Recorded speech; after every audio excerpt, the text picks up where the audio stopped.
Naples is the birthplace of pizza, and I'm gonna take you on an insider's tour of the top 5 pizzas in Naples you have to try.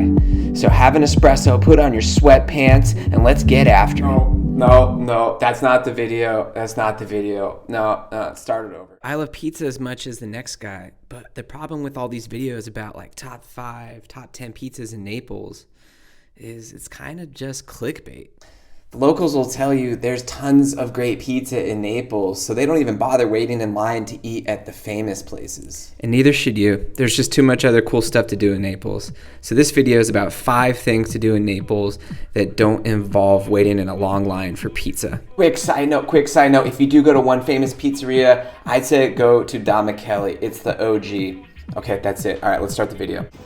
First thing I would do when I get to Naples is take a walking tour, and I recommend this in any new city you visit, but especially Naples because it can be so overwhelming when you first get there. It's loud, it's busy, it's chaotic, but when you go on a walking tour, you'll cut through the noise and you'll get oriented very quickly, and you'll see tons of art and architecture and history, and you'll get a sense of the city very quickly. Can't recommend the walking tour enough. You'll see so much stuff that you would never see on your own. It's completely worth the time and the money. I'll put a link in the description to the one that I've done. Number 2, you have to check out Castel Elmo. You can take a cable car or funiculare from Via Toledo up the hill to check out this imposing castle, which has views of the entire city. Look, that's Napoli. You can see the ocean in 180 degrees. It's absolutely breathtaking. And while you're up there, I recommend stopping for a drink in Vomero, which is one of Naples' most exclusive and elegant neighborhoods. Number 3, you gotta do some shopping when you're in Naples. Trust me on this one.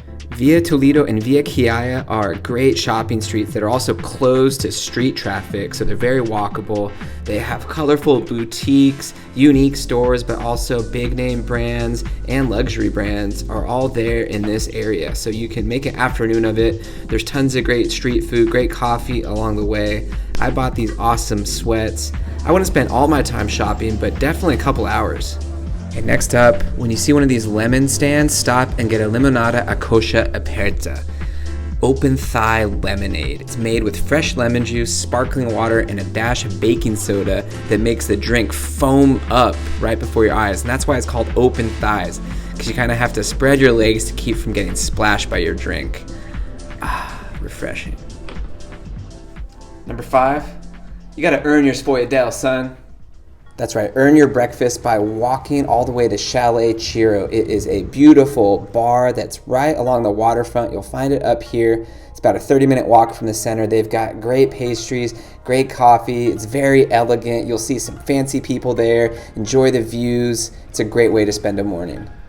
So those are my 5 things you can do in Naples that don't involve waiting in line to eat pizza. And I'm sure I've missed a few, so let me know in the comments, and I'll be sure to check them out next time I'm in Naples. Please smash the like button, subscribe to the channel. Guys, I really appreciate you watching these videos.